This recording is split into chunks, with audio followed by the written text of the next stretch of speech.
Here's how you replace the batteries in a linear garage door opener with some of these Duracell CR2032 batteries. So your garage door opener looks like this or something similar. Usually there's a little groove on the bottom. You can maybe see it right there. You got to pry that open.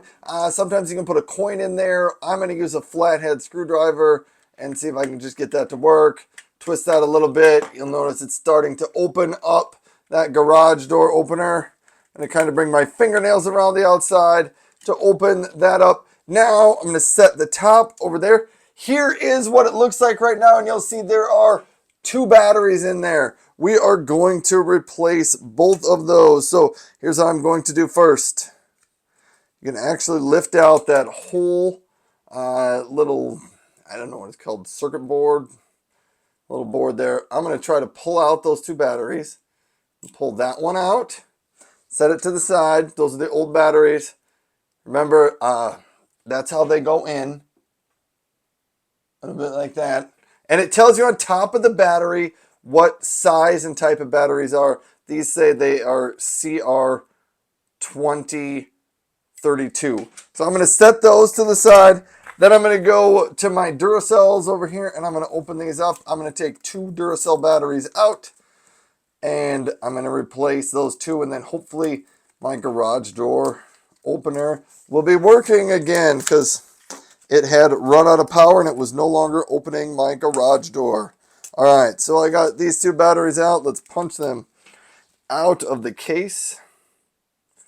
Funny thing is, sometimes the hardest part is getting the batteries out of the package. I'm trying really hard here. And they're not coming out.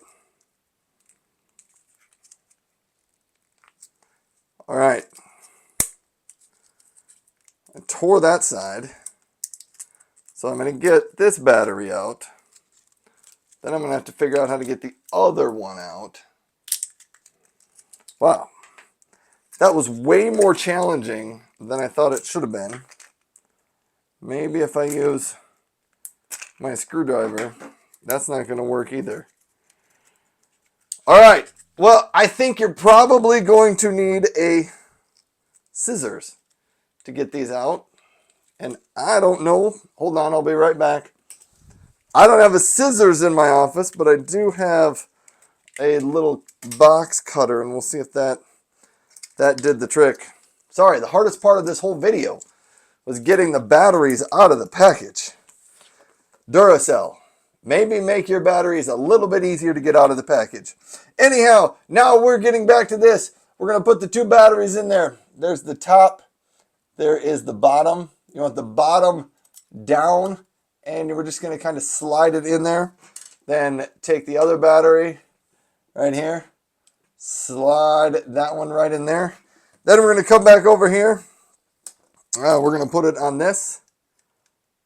If you're having troubles knowing where to line up your little board in there, there is right there up at the top. There's a tiny little peg that lines up with the hole in that top corner.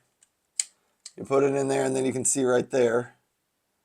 That is where that lines up, and so that you know you have it in the right place. Then take your cover, put that over top. Make sure the little red button, the little red light lines up down there. And once you've got it there, then just kind of press it, and it's going to snap into place. And then your garage door opener should work again now if it was just the batteries that were out. Anyhow, there you go. Thanks for watching. Have a great day.